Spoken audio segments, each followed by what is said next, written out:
Hi, welcome. I'm Hannah.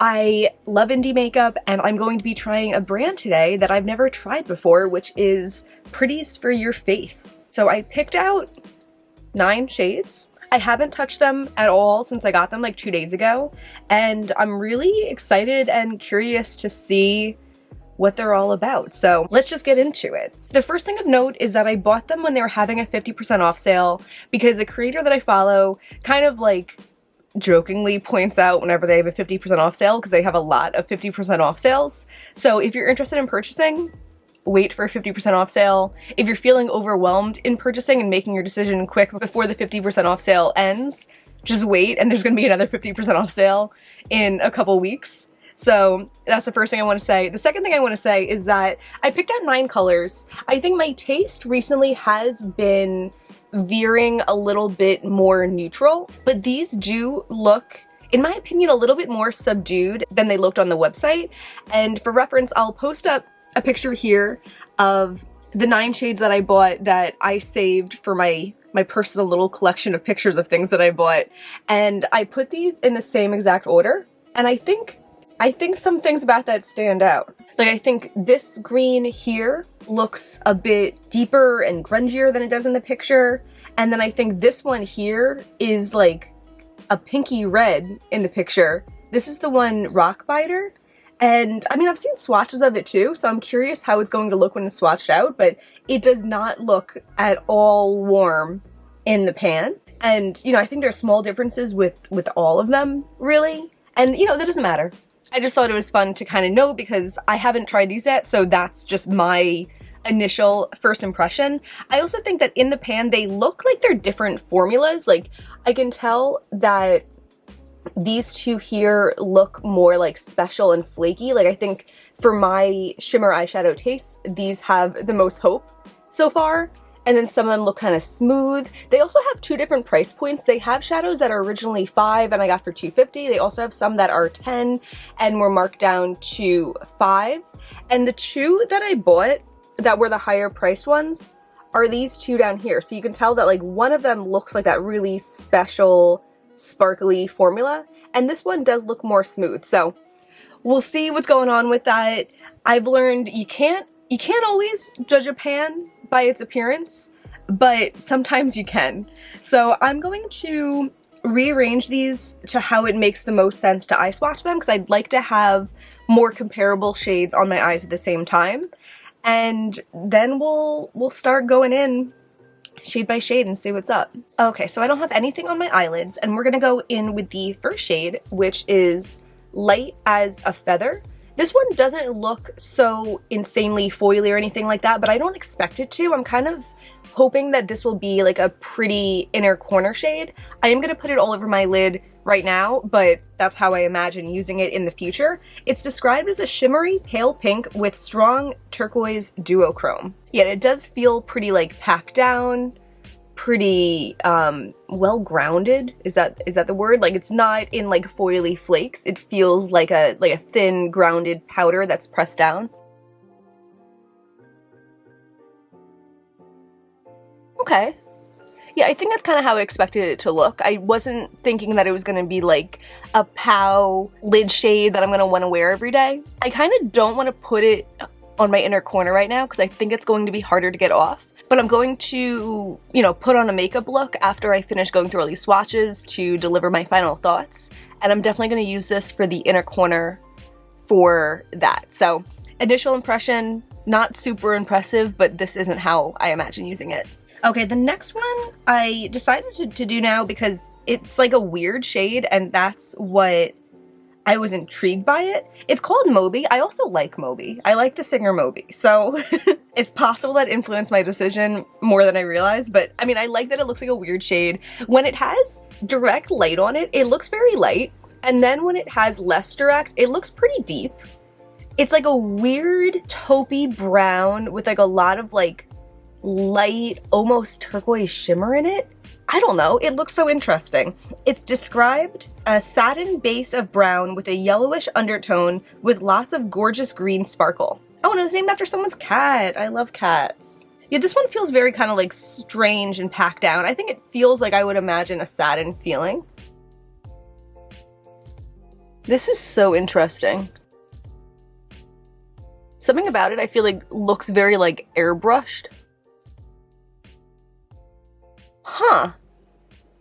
It definitely looks way more yellow on the eye than I thought it would from the pan. I thought it was gonna be way more of like a cool tone base. But that's so interesting. I don't have anything like this as far as I'm aware. And I think this would make, like, I don't know, for me this is the kind of like idea that sounds good in concept, but I really don't do in my life. Maybe other people do, and maybe I will one day.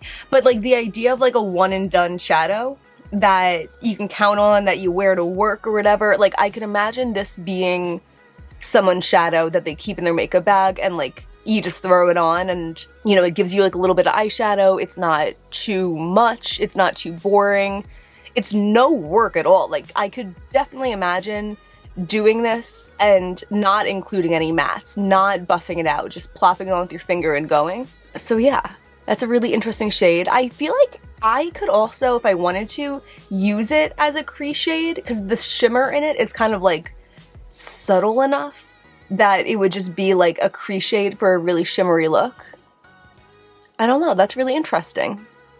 Oh, and also while we're at it, light as a feather, you can see the pink to turquoise in this light. All right, cool. Now we're getting to the really exciting ones. The next one up is called Khalid Shore. I'm not sure how to pronounce that. This, I think, is a newer shade of theirs, and on my initial kind of walk through the website where I just put whatever in the cart, then go back and look at it, I didn't include this, but then I looked at their Instagram and they had a swatch of it, and it looked really pretty, and I'm really excited so far that I did. I think it looks like a really nice formula. It's described as a cool taupe with blue sparkles. And this one I think feels like a little bit more gritty than the last ones did, which I do tend to like. Oh, okay. Huh. I don't see any blue sparkles, but I could imagine that being the kind of thing that maybe comes alive in sunlight a bit. But my first impression of this is like, it's pretty. I don't know, but it's not like stepping over the line to like total excitement. Like I think I do have other indie shades that are like similar colors and are prettier than this one, but like it's still nice. I don't know how to sum up my thoughts about this. Yeah, maybe that's just it. It's nice, it's pretty, but like it just looks like a champagne to me, and it's not knocking my socks off.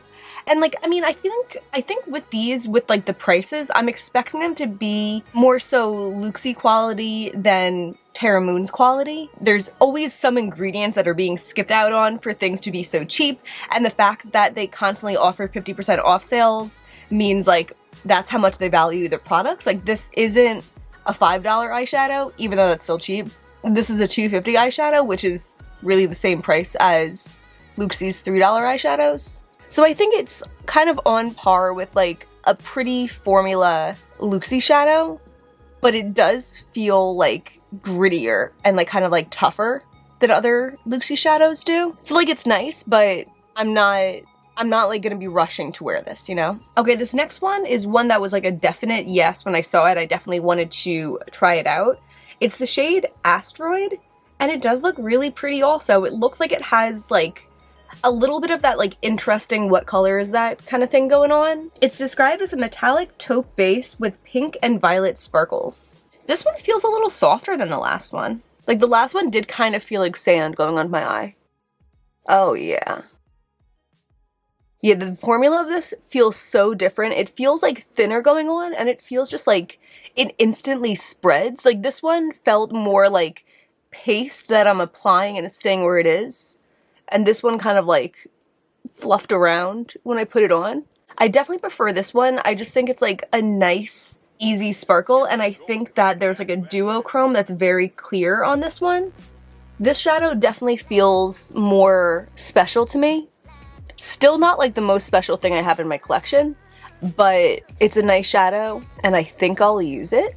Something about this formula too, I feel like it would lend itself nicely to being an inner corner shade if I had like a really intense, warm look.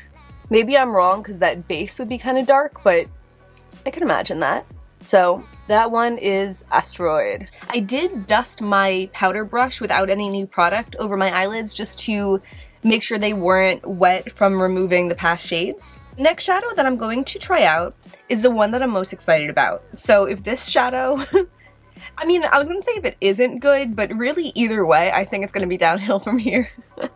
This is the shadow Jolt, and this is one of their $10 shades, and it definitely looks the most special in the pan out of all of them. It's described as a rose gold / copper / gold shifting multi-chrome. The formula of this feels different to the other ones also. Oh, this looks nice though. That looks nice. It almost feels like, I don't know how to describe it other than like metallic when I pick it up. Like it feels like it's like shiny shards of something when I pick it up. Not in a sharp way, but just in like the way they clump together. Oh, this is nice. I feel a little bit of that grittiness when I put it on, but like that's okay. This is nice. I wonder if it's just like the $10 shadows are where it's at and the $5 aren't really worth getting, in my opinion. Because I like this shadow, and I think like this is the shadow that I'd be actually excited to wear. I feel like some of those earlier shadows, I don't know. Because like the first one, I want to try it on the inner corner before I really have my opinion about it. And then Moby is so like kind of special and unique and like in its own little world. And then Khalid Shore I wasn't really impressed by. Asteroid was a nice shimmery one, but it didn't knock my socks off. Where was I going with the sentence? Oh yeah, those were all kind of different in their own way. So far though, this is the best one, and this is the one that I could imagine actually like putting into a palette, actually being like, ooh, I get to use that one today. This is the one that when you compare it to the other shadows in my collection, it's comparable, and I think it might hold its own. So yeah, Jolt is definitely #1 in my book. I think that one looks really nice and pretty. Then on to the most confusing part of our program today is the shade Rock Biter. I'm just gonna pull it up on the website. So Rock Biter, to my eye, looks like Urban Decay Lounge. Like it looks exactly like that to me. But the description says, it's a red base metallic brown with teal reflex. Lots of sparkle in this baby. I think that lots of sparkle in this baby is what really got me, but it must have a lot of teal reflect if it just looks straight up teal in the pan. It feels nice with the touch, but it feels very kind of like smooth, but you can definitely see the reflect there. This is Lounge.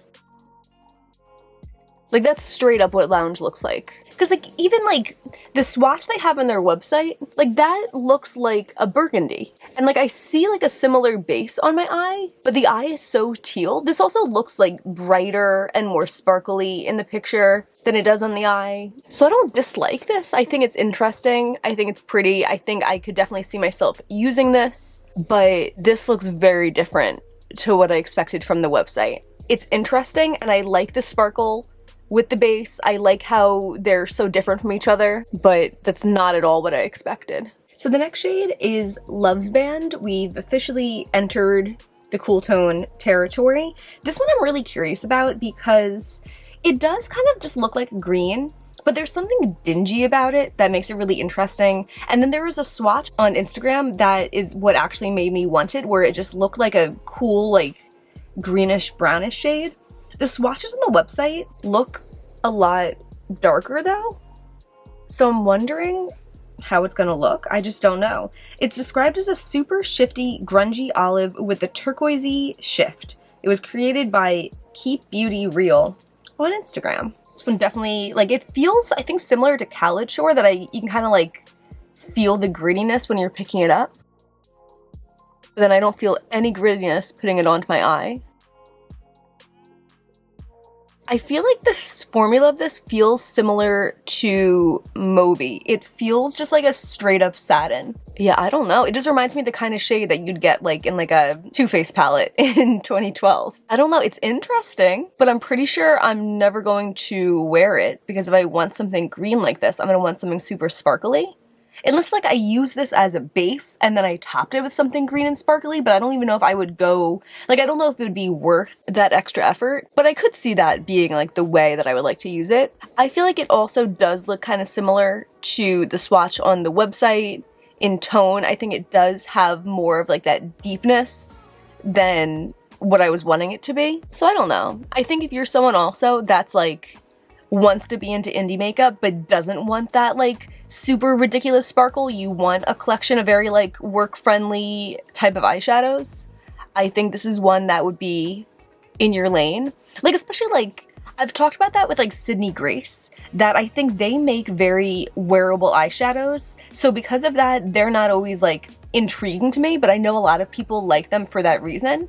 I think Pretties for Your Face could be the kind of brand that is like another option, but within that same vein, you know what I mean? So yeah, this one is Love's Band. The next one up is our other $10 shadow that was marked down to $5. So considering how nice Jolt was, I hope this will be a little bit nice also. This one doesn't look in the pan the way that Jolt looked though, so I don't know. The website describes it as a sea green / purple / gold shifting multi-chrome. It kind of feels similar to the last one, like it has like a little bit of grit picking it up, but I don't think I'm going to feel that grit when it goes down. Yes, that's true. This does not do anything for me. I'm not the biggest fan of the shade, but I can get behind it if the formula's nice. And something about the picture of this, I just thought it looked like it might be interesting. Like, I thought that looked a little bit more like mature than what I'm getting on my lid here. You know what I mean? Let's see if I could build it up a little bit. It does build up, and it's brighter now. I don't know. Like, I see what they're trying to do with the shift, and maybe in daylight I would get more of that shift, but I'm just very like, I don't know. It's like one step up from a satin. I'm definitely disappointed with the shade. I think it's my least favorite shade. That is Electron. So we're on to the last shade, which is Thankful. I did put on a little bit of my Anastasia eye primer because I'm going to be leaving this on for the foreseeable future, and also my little sad eyelids were like, feed me. So this is the shade Thankful. It's described as a gorgeous metallic orangey bronze with bits of gold and green sparkle. And this, in the pan, looks really nice, but we've been deceived before. It feels gritty, but it doesn't feel as like sandy as some of the other ones. Okay, that looks nice. All of the sparkle in it is so fine. This one reminds me more of Asteroid in how it went on. And like, Asteroid didn't knock my socks off, but it is like a nice, it's like a nice shadow. Let's put this on my other lid too. It does feel kind of like thinner than I expected. I don't know. I don't have much to say anymore. It's fine. It feels like a very like easy bronze sparkle that's not too warm, it's not too bright, but I don't think this would be first choice of bronze sparkle in my collection. But maybe in someone else's, if they don't really have bronze, it could be an option. I don't know. I'm going to make a look around this and then we'll come back for some more arm swatches and thoughts and stuff like that. Okay, so I put some Moby on my crease, and then I used a little bit of that rock biter, that lounge looking one, to deepen up my outer corner. I used a little Jolt kind of like in the center of my lid. I used that light as a feather in my inner corner. Then on my lower lash line, I did Moby all over, and then I used a little bit more Thankful down there. And I really do like how this eye look turned out. I think I did use all my favorite shades for this eye look, but I'm not mad about it. I like the like super layered neutral look. I think that's cute. So let's zoom out and do some swatches of these shades, and I'm going to rank them based on these first impressions. I think it'd be fun to count down. So I think that's what I'm going to do. So coming in number 9, my least favorite shade is going to be Electron. I thought this one was super disappointing because, well, first of all, it was one of the more expensive shadows, so I was expecting it to be like nicer quality, but it's just like a very smooth, very basic shadow. It's also a lot brighter than what I was expecting, and overall, just didn't like it. Didn't like it. Number 8 is going to be Love's Band. This one I just thought was going to be like, I don't know, a nicer formula or something, and it was just very satiny, and I'm generally not into satinies, especially in like a color like this. Like, I think it could be worked into a look if I needed to. I mean, anything could be worked into a look if you needed to or wanted to, if you have a smaller collection, whatever, but I have so many shadows in my collection that I have the luxury of being kind of picky of what I use, and I wouldn't use that. Number 7, I'm gonna give to Khalid Shore. I don't think I had like the right words to express it at the moment of swatching it, but upon further reflection, I just think it's like a really basic, unexciting, neutral shadow that I'm sure works for some people, but it just didn't do anything for me, and I don't like how it feels. Like, it really feels like sand pressed down, and I'm not into it. Doesn't look bad at all in the swatch, but I just feel like I'm not going to use it. This one is definitely subject to change, and I feel like I'm probably going to end up using this a lot more than I'm going to use ones that are ranked higher. But I'm going to say for number 6 is Light as a Feather. I would say like the bottom 3 are ones that like, I mean, I'm not going to do anything today, but I probably will end up decluttering, and I think these top 6 I probably will end up keeping. So Light as a Feather, I have it in my inner corner, and I do like the tone of it. I like that you can see the like tealness and the pinkness, and I think I will use it. It has like a nice glow for the inner corner without being too sparkly. So that's Light as a Feather there. Oh, and you really see that duochrome in the swatch. Cool. I like this one. That probably should be higher because I feel like I'm more excited about that than I am about some of these other ones. I'm gonna give number 5 to Asteroid. I think this one's nice. I just don't know how it's gonna like hold up with my other shadows. I don't know. I definitely need to use this one more to develop more feelings about it. But it does have like a really nice flip to it.